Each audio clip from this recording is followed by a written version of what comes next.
ఎప్పుడైనా స్వామివారి దర్శనానికి వెళ్ళినప్పుడు అక్కడ వారి కళ్యాణ ఘట్టాన్ని మీరు ఎప్పుడైనా దర్శించారు? తిరుమల వెళ్ళినప్పుడు ఎన్నెన్నో అనుభూతులు కలుగుతాయి. ప్రతిసారి ఎన్నో అనుభూతులు ఇస్తుంటాడు ఆ స్వామివారు. అలా ఒకసారి చూసాను, చాలా సంవత్సరాల క్రితమే పద్మావతి శ్రీనివాసుల కళ్యాణ ఘట్టం మొత్తం ఆయన ఇలా దర్శింపజేస్తే నేను ఒక పుస్తకమే రాశాను, పద్మావతి పరిణయం అని. వాళ్ళ వివాహం అంతా కూడా ఎలా జరిగింది, ఆ రోజు దేవతలందరూ ఎలా వచ్చారు, అందరూ అలా కంటికి కనపడుతుంటే కూర్చుని రాసిన పుస్తకం.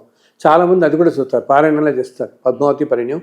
అది ఒక గంట పడుతుంది చదవడానికి, అంతే అనమాట. ఆ పుస్తకం చదివిన పిల్లలు వాళ్ళకి కూడా చాలామందికి అవుతున్నాయి, పెళ్ళిళ్ళు అవుతుంది అనమాట. మంచిది అది కూడా. అంతా చూశాను. అసలు స్వామివారు ఇప్పటికీ కూడా తిరుమలలో భక్తుల మధ్య తిరుగుతూ ఉంటారు. నేను ఆ మధ్య మేము ఎవరితో కొంతమంది మా బాగా సన్నిహితులతో పాటు వెళ్ళినప్పుడు చెప్పాను, ఈరోజు సాయంత్రం మనకి స్వామివారి మాడవీధిలో కనిపిస్తారు చూడండి అని. ఎలా కనపడతారు అన్నారు. నేను చెప్పాను, ఫలానా ఫలానా ఇలా ఉంటారు, ఈ రూపంలో వస్తారు, ఒక్కసారి గమనించింది, బట్ మీరేమి డిస్టర్బ్ చేయకుండా దూరం నుంచి నమస్కారం పెట్టుకోండి అని. అలాగే సాయంత్రం మేము పరాస్వామి దర్శనం చేసుకుని ఆ మాడవీధిలో అక్కడ కూర్చుంటే చెప్పాను వాళ్ళకి, నేను ఎందుకునైనా ఆయనే స్వామి. చక్కగా ఇలా ఒక్క క్షణంలో వచ్చి మాయమైపోయారు. ఇంతలో వీళ్ళల్లో మిగతా వాళ్ళు చూడలేదనమాట. అయ్యో మేము చూడలేదు నేనంటే ఒకళ్ళకే చెప్పాను, మిగతా ఎవరికి చెప్పలేదు. ఇంతలో వీళ్ళకి చాలా ఉత్సాహంగా అనిపించి అయ్యో మిగతా వాళ్ళు చూడలేదే అనుకున్నారు. లేదు మళ్ళీ కనిపిస్తారు చూడండి, మళ్ళీ వస్తారు ఆయన మంచి అటు వస్తారంటే అక్కడ ఎదురుకుండా హయగ్రీవ స్వామి దేవాలయం ఉంటుంది ఆ పుష్కరిణి దగ్గర పైన మెట్ల మీద. సో కాసేపు అయిన తర్వాత ఆ హయగ్రీవ స్వామి ఆలయంలోంచి చక్కగా ఇద్దరు దేవరులతో కలిసి వచ్చాడు ఆయన. ఇద్దరు ఆడవాళ్ళు ఇటు అటు ఒక మహారాష్ట్ర భక్తుల్లాగా ధరించి చీరాది అలా కట్టుకుని ఇలా వచ్చి అలా చిరునవ్వుతో అలా వెళ్ళిపోయారు, అంతే. ఇప్పటికీ ఆయన అక్కడ అనేక రూపాల్లో తిరుగుతూ ఉంటారు. అందుకని నేను అందరికీ చెప్తాను, తిరుమలలో పొరపాటున మీకు లోపల వెళ్ళినప్పుడు దర్శనం మీకు బాగా జరగలేదు, గబుక్ సినిమా కనపడలేదు అనుకున్నా అలా అనుకోకర్లేదు. పైన ఎక్కడో మీ దర్శనం ఇచ్చే ఉంటాడు ఆయన. మనం ఒక్కసారి గ్రహించగలుగుతాం, ఒకసారి గ్రహించలేకపోతాం, కానీ తప్పకుండా దర్శనమిస్తాడు. అలా నాకు ఎన్నెన్నో అనుభూతులు ఇన్ని సంవత్సరాల్లో ఆ స్వామి మేము మాట్లాడుకుంటుంటే ఆయనే పక్కనే వచ్చి కూర్చుని చూసాం ఎన్నో. అలాగే ఆయన ఈ పుస్తకం రాయి ముందు కాలంలో, లేకపోతే ఇలా ఉండబోతోంది కాలం ఇట్లా ఉంటుంది, ఈ విధంగా ఎన్నెన్నో విశేషాలు చెప్తూ ఉండటం కానీ అవి నిత్యం అవుతూనే ఉంటాయి అన్నమాట. అవును. అంటే గురుగారు, తిరుమలలో స్వామివారు ప్రధానంగా ఉంది. స్వామివారు వారి కోసమే అదంతా కూడా 7 కొండలన్నీ. కానీ హనుమాన్ దేవాలయాలు హనుమానులు చుట్టూ ఎక్కువ ఉండడానికి కారణం ఏమి? మన వాళ్ళు చెప్పేది ఒక పర్వత శ్రీ అంజనాద్రి అంటాం కదా, హనుమంతుడు అక్కడే కదా పుట్టింది, హనుమంతుడి జన్మస్థలం కూడా అక్కడే.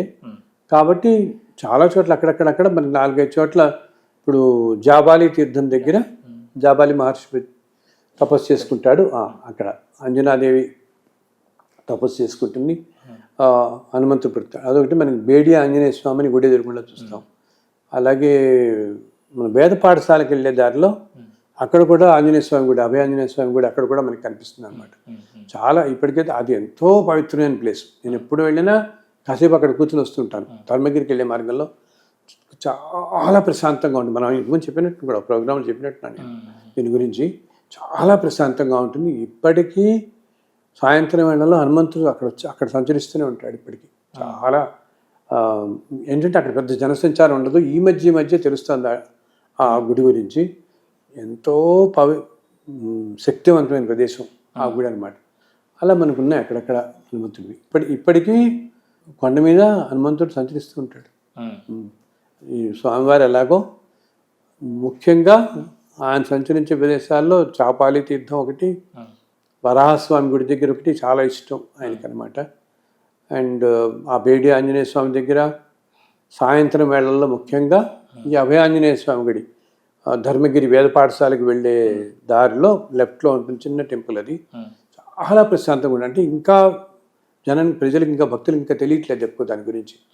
అక్కడ కాసేపు కూర్చుని వస్తే చాలు మనకి ఎంత ప్రశాంతంగా ఉంటుందో మనసు. ధ్యానం చేసుకునే వాళ్ళకి చాలా, ధ్యానం చేసుకోవడానికి కొంతమంది అడవుల లోపలికంతా వెళ్తారు.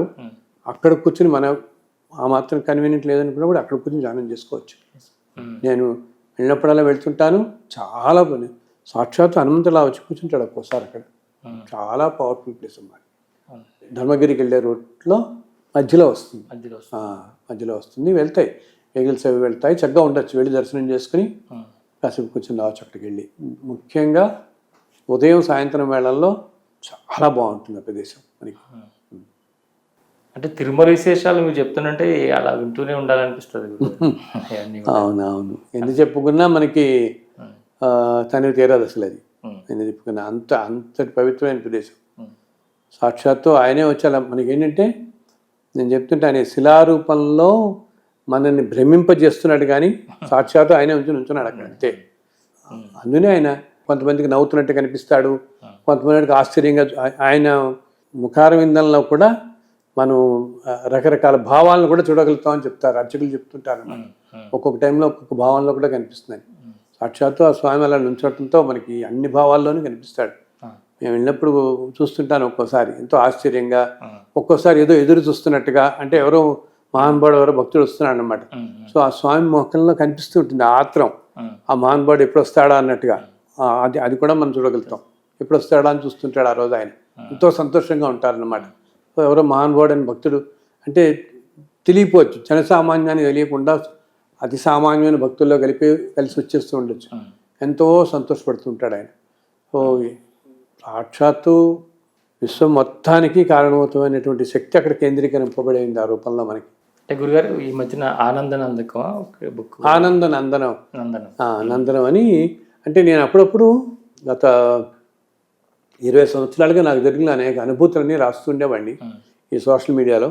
సో కొంతమంది మన వాళ్ళు అడిగారనమాట, మేము అప్పుడప్పుడు ఇవన్నీ చూడలేదండి, ఎక్కడో వాట్సాప్లో ఏదో మాకు వచ్చింది. ఆ మధ్య ఎవరో యూఎస్ నుంచి ఫోన్ చేసి 2 సంవత్సరాల క్రితం అడిగారు, మేము ఎక్కడో మాకు వాట్సాప్ గ్రూప్లో వచ్చింది, చిలుకూరు గురించి ఒకసారి రాశాను. దాంట్లో ఒకప్పుడు ఎలా ఉండే చిలుకూరు 30 ఏళ్ల క్రితం, ఇప్పుడు ఏమిటి ఆ ప్రాశస్త్యం అని. అలాగే తిరుమలలో కూడా కొన్ని చాలా పాతకాలంలో జరిగిన విశేషాలు ఇప్పుడు కాలానికి తెలియనివి అనమాట అవన్నీ. సో అప్పుడప్పుడు రాస్తుండేవాడిని కొన్ని. సో వాటిని ఒక పుస్తకంలా తీసుకొచ్చాను, ఆనందనందనం అని. ఈ మధ్య అంటే భగవంతుడి లీలలో అవన్నీ చదువుకోవడానికి మనకి ఎంతో హాయిగా ఉంటాయి కదా మనసుకి, అందుకోసం తీసుకొచ్చాను అనమాట ఈ మధ్యని. దాంట్లో ఇలాగా ఇప్పుడు మొదటి ప్రతి ఎవరికి వెళ్తుంది నేను చెప్తుంటాను కదా, ప్రతి పుస్తకం మొట్టమొదటి కాపీ ఆయన ఎవరికి నిర్ణయిస్తాడో వాళ్ళకే చేరుతుంది. అది ఏ విధంగా చేరింది ఆ పుస్తకం, వతకల్పం ఎవరికి వెళ్ళింది, ఇలా రకరకాల విశేషాలు అన్నమాట. ఒక్కోసారి మనకు నడిచెక్కుతున్నప్పుడు మనతో పాటు దేవతలు నడిచెక్కుతుంటారు కదా. సో ఒక్కొక్కప్పుడు అమ్మవార్లు కూడా నడిచెక్కుతుంటారు అన్నమాట. 2 అమ్మవార్లు నడిచెక్కిన రోజులు ఉన్నాయి, దర్శనం ఇచ్చిన వాళ్ళు ఉన్నారు కొంతమంది. సో అలా ఒకసారి ఒకరికి దర్శనం ఇస్తారు కొంతకాలం క్రితం. 2 అమ్మవార్లు చాలా మెరిసిపోతూ రాజకుమార్తెలాగా అనమాట. సో చాలా అటువంటి విశిష్టమైన సంఘటనలన్నీ దాంట్లో రాశాను. కొన్ని విశేషాలతో ఆనందనందనం అని రాశాను పుస్తకం.